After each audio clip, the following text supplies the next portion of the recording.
ខ្ញុំអ្នកបាញ់សត្វដើរកាត់លើចំការចៃដន្យជួបផ្កានៅភូមិក្បាលជ្រោយបូផាច្រើនណាស់រកបានតែមួយចិត្តខ្ញុំផ្ដើមព្រួយព្រោះលួចស្នេហាខ្ញុំផ្ដាំតាមទូតឲ្យរត់ចិត្តម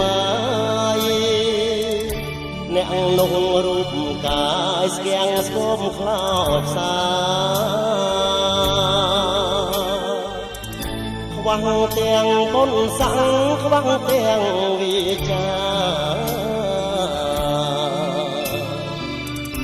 មិនអាចស៊ើបការឲ្យដឹងចិត្តស្រីបូផាក្បាលជ្រោយខ្ញុំធ្លយចិនដាប្រកល់វាសនានឹងចិត្តខាងក្តី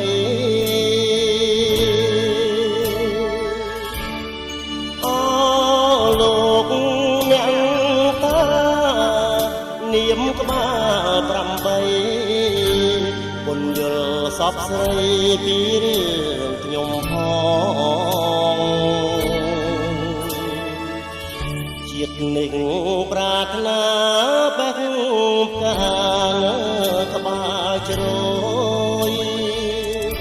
ខែមិនអោយរយជ្រុងធ្លាក់ចោលតង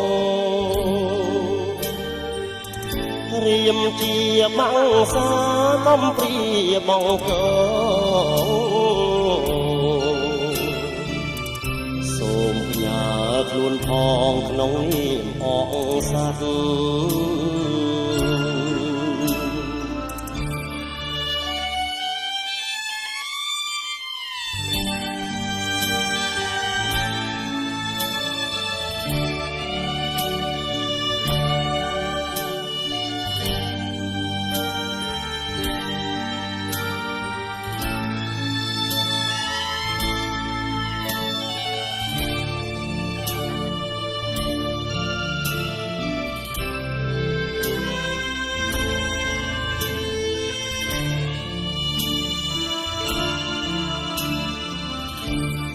បូផាក្បាលជ្រោយខ្ញុំធ្លយចិនដាប្រកល់វាសនានឹងចិត្តខាងក្តី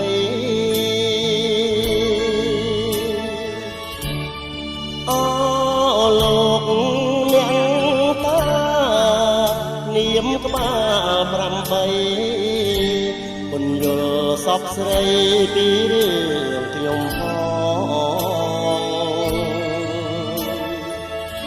ជាតិនេះ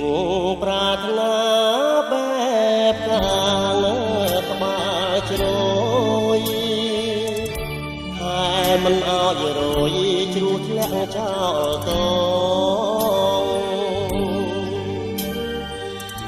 រៀមជាបាំងសាកំព្រាបងកសូមផ្ញើខ្លួនផងក្នុងនាមអងសត្វ